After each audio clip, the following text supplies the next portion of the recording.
Halo, assalamualaikum warahmatullahi wabarakatuh. Balik lagi di Handphone of Filmmaker. Siapa aja bisa bikin film pakai handphone. Di masa pandemi ini untuk konten kreator tetaplah berkarya. Jangan terbatas karena keadaan kemudian berhenti berkarya. Karena apa? Yang makan banyak kita masak ya, harus sering. Enter in more Handphone Filmmaker.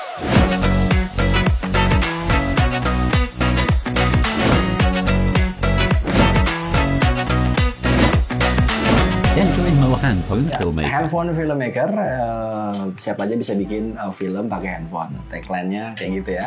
Jadi sudah kebayang kan? Jadi kalau teman-teman cuma memiliki resource terbatas, tetap bisa bikin karya. Apapun, nggak cuma film. Konten misalnya kayak gitu. Tapi sebelumnya, jangan lupa likes and subscribe. Karena dengan subscribe, teman-teman selalu mendapatkan notifikasi ya, loncengnya nyalakan supaya setiap ada info baru atau tips baru bisa langsung nongol di YouTube-nya teman-teman gitu ya. Oke. Di masa pandemi ini sebenarnya banyak sekali keuntungan ya. Keuntungannya apa? Karena orang-orang itu malas kemanapun sehingga lebih cenderung rebahan ya. Bukan generasi rebahan ya. Rebahan untuk mengisi kekosongan dengan menonton gitu ya. Baik itu konten-konten yang ya rata-rata sih hiburan atau lebih kepada beberapa hal yang mengisi waktu ya. Nah, ini merupakan momen yang sebenarnya cukup baik ya untuk para konten kreator bikin karya di masa pandemi karena yang nonton pasti ada gitu. Video on demand zaman sekarang itu kayak YouTube itu kan ditonton berdasarkan keinginan kita gitu kan. Kita mau video tentang apa, kita cari, kita tonton yang ada di YouTube. Jadi otomatis konten kreator juga memiliki kesempatan untuk membuat konten-konten yang sifatnya informatif. Oke, ada 5 poin penting. Yang pertama adalah buatlah itu sesuatu yang teman-teman cintai, sukai atau kuasai dan tentunya bisa dilakukan di rumah gitu ya.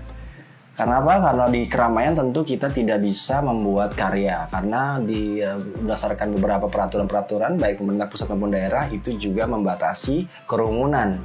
Sedangkan kita tahu sendiri ketika bikin karya kita tidak bisa satu orang saja kemudian ada di keramaian itu pasti kan banyak gitu, ada kru, ada beberapa orang yang terlibat dan itu sulit sekali untuk dilakukan. Beberapa industri film saja itu postpone atau menunda produksi filmnya hanya karena kondisi COVID seperti ini.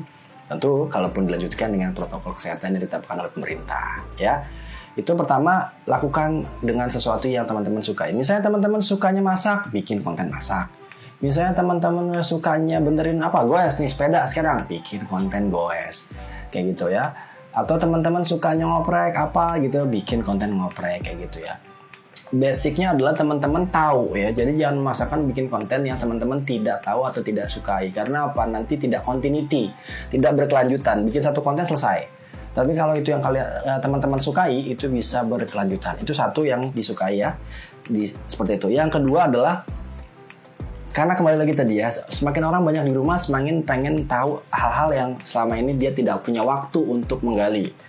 Sebaiknya teman-teman banyakin konten yang sifatnya tutorial, cara-cara, tips-tips ya, kayak saya buat kayak gini tips kan gitu ya, cara-cara. Kenapa?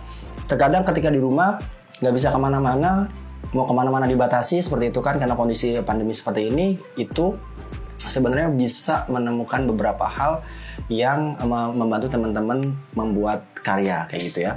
Salah satunya tutorial. Teman-teman bisa masak, cara bikin gado-gado yang enak kayak gitu. Teman-teman bisa bikin cara perbaiki sepeda. Teman-teman bisa bikin konten cara perbaiki sepeda. Kenapa saya arahkan kepada tutorial? Bukan sifatnya yang keakuan gitu ya. Akuan itu misalnya terlalu menjual ego kita gitu. Misalnya saya merasa ini kemudian nge-vlog. Karena apa? Dari beberapa konten saya sifatnya vlog itu agak kurang banyak peminatnya. Tapi ketika saya memberikan tutorial itu lebih banyak. Dan di masa pandemi kayak gini, orang lebih cenderung jadi rajin menggali soal cara-cara atau tips-tips tutorial seperti itu. Misalnya ibu-ibu yang biasanya kantoran, hari ini jadi masak. Akhirnya bisa belajar masak dari YouTube. Atau bapak-bapak yang biasanya kesibukannya adalah sibuk di kantor dan segala macam, misalnya kayak gitu. Tiba-tiba lagi tren ngegoes, butuh cara benerin sepeda, butuh cara bagaimana ketika banyak beberapa hal. Teman-teman saya juga yang baru membuat channel gitu juga saya arahkan untuk membuat yang sifatnya tutorial, karena tutorial itu lebih kepada memberikan apa yang penonton mau.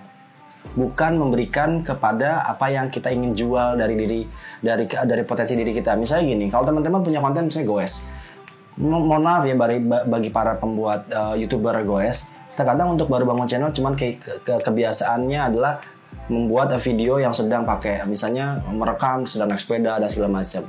Iya, itu bagus. Tetapi alangkah baiknya juga diberikan konten yang sifatnya informatif, ya, tutorial misalnya kayak gitu. Sehingga misalnya goes pergi ke Senayan, kemudian ban kempes, gimana cara ganti ban sepeda.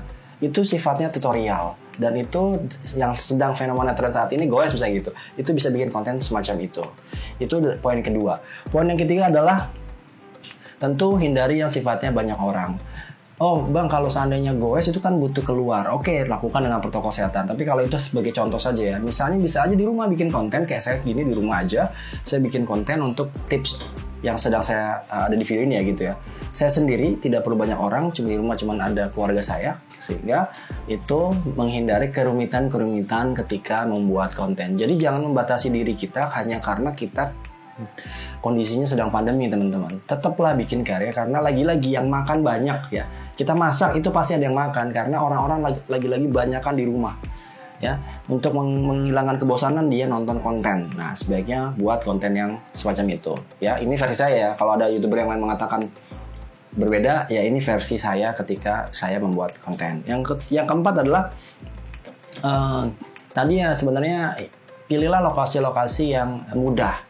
Ya, dalam arti jangan membuat konten yang membuat lokasinya atau venue-nya itu menjadi sulit gitu. Saat ini beberapa industri film itu menunda atau mungkin kesulitan dalam membuat syuting ya, proses syuting ya. Jadi saat ini sebaiknya tidak lagi dulu sementara ya membuat karya yang sifatnya butuh orang banyak seperti bikin film gitu. Kalau mau bikin film, buat film itu yang sifatnya di rumah. Ya, selalu di rumah. Jadi jangan selalu, kenapa? Kalau teman-teman setupnya terlalu berpikirnya adalah saya pengen bikin film dan bla-bla, akhirnya karena kesulitan menghadapi kondisi pandemi seperti ini akhirnya tidak berkarya sama sekali. Ya, jadi buat itu menjadi sesimpel mungkin. Nah, yang berikutnya adalah kesulitan nih bang. Gue nggak dapat ide apapun, nggak ada. Di dunia ini tidak ada namanya ide yang baru. Yang adalah pembaharuan ide. Ya. Ide itu selalu hampir sama, tetapi berarti akan berbeda karena adalah pembaruan ide, ya kayak gitu. Misalnya yang diperhatikan sekarang adalah soal goes. Oh, semua orang udah bikin konten goes, cari yang baru, ya. Tutorial soal ini belum ada, bikin. Tutorial ini belum ada, bikin, kayak gitu. Jadi selalu mungkin temanya sama, tema besarnya sama, tetapi kontennya berbeda. Jadi itu beberapa hal yang perlu diperhatikan. Nah, kalau untuk menemukan ide yang ada di sekitarnya, sebenarnya saya tidak bahas di konten ini. Akan saya bahas lagi mengenai bagaimana menemukan ide, apalagi untuk membuat film atau konten. Itu akan saya buatkan video khusus yang membahas soal itu. Itu dulu ya. Jadi untuk di masa pandemi ini untuk konten kreator atau filmmaker, tetaplah berkarya. Jangan terbatas karena keadaan kemudian berhenti berkarya. Karena apa? Yang makan banyak, kita masak ya harus sering. Ya, ibaratnya kita masak apapun pasti dimakan karena kondisinya semua orang sedang butuh menghilangkan kebosanan dengan menonton video on demand atau video-video yang sifatnya diinginkan sama kita tonton, bukan sesuatu yang dijelin seperti yang ada di televisi misalnya gitu. Kita tonton apa yang sudah disajikan gitu kan. Sementara yang lebih laku sekarang adalah video on demand. Beberapa platform-platform seperti itu memberikan video-video yang sesuai yang ingin kita tonton ya. Nah, jangan berkecil hati ketika tidak channelnya belum besar dan segala macam. Buatlah itu secara continuity. Dan pandemi seperti ini, saya sedih sekali. Saya tidak perlu sebut nama, ada orang yang kebetulan followers atau subscriber dari channel ini yang mengatakan bahwa gue udah nggak main YouTube lagi bang, YouTube susah. Sebenarnya semua itu kalau dibangun dari nol memang susah. Saya juga dari nol. Tetapi kalau persisten konsisten itu akan bertumbuh terus gitu ya. Itu dulu. Kalau ada komentar yang lain atau mungkin ada ide-ide apa yang ingin abang bahas soal ini dong, bahas soal itu dong gitu, silakan komentar di kolom komentar. Tapi lagi-lagi komentarlah yang baik, karena dengan komentar yang baik-baik selain dilindungi oleh undang-undang ITE ya, komentar apapun itu yang ada di sosial media, juga kita harus mencontohkan komentar-komentar yang baik kepada adik-adik kita yang masih kecil-kecil. Kan YouTube itu bisa aja yang nonton anak-anak kecil kan teman-teman. Nah, komentarlah yang baik-baik ya. Jangan lupa like dan subscribe, dan bagikan yang baik dan buang yang buruk tentu ya. Dan sekian dari Handphone Filmmaker. Semua bisa bikin film walaupun cuma pakai handphone.